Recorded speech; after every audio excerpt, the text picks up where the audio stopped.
గాలికి పడిపోయిన ఆ టెంకాయ చెట్టుని ఎప్పుడన్నా గమనించారా? దాని లోపల పురుగు ఏం చేసి ఉంటుందో తెలుసా? కాండం కింద నుంచి పై వరకు తొలిచేసి ఉంటుంది. మళ్ళీ పైకి మాత్రం అది ఎట్లా కనపడుతుంటుంది? పచ్చగానే ఉంటుంది, అన్నీ బాగుంటాయి, కానీ లోపలంతా జరుగుతుంటుంది. అలాగే అపవాది నీ లోపలికి ప్రవేశించిన తర్వాత పైకి నువ్వు భక్తి పరులు మాత్రమే కనపడతావు, పైకి మందిరానికి వచ్చే వాళ్ళ మాత్రమే ఉంటాం, పైకి విశ్వాసులు మాత్రమే కనపడతాం, పైకి పచ్చగానే కనపడతాం, కానీ లోపల గుజ్జంతా తినేస్తూ ఉంటాడు, పట్టునంతా సాధించుకుంటుంటాడు. వాడు నిన్ను లోపల నాశనం చేస్తూ ఉంటాడు. అది నువ్వు గమనించకపోతే లోపల నీ కథ ముగించి ఒకరోజు నిన్ను పడుకోబెడతాడు. ఉజ్జియాని ఏం చేసినాడో తెలుసా?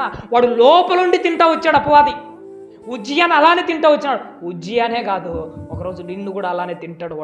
వాడు లోపలికి వచ్చాడంటే తినడం మొదలు పెడతాడు. వాడు తినడం మొదలు పెట్టాడంటే పైకి కనిపించదు, అదంతా లోపల లోపల లోపల లోపల లోపల అంతా ముగించిన తర్వాత పడిపోయిన తర్వాత ఉజ్జియా మాదిరి అర్థమవుతుంది లోపల వాడంతా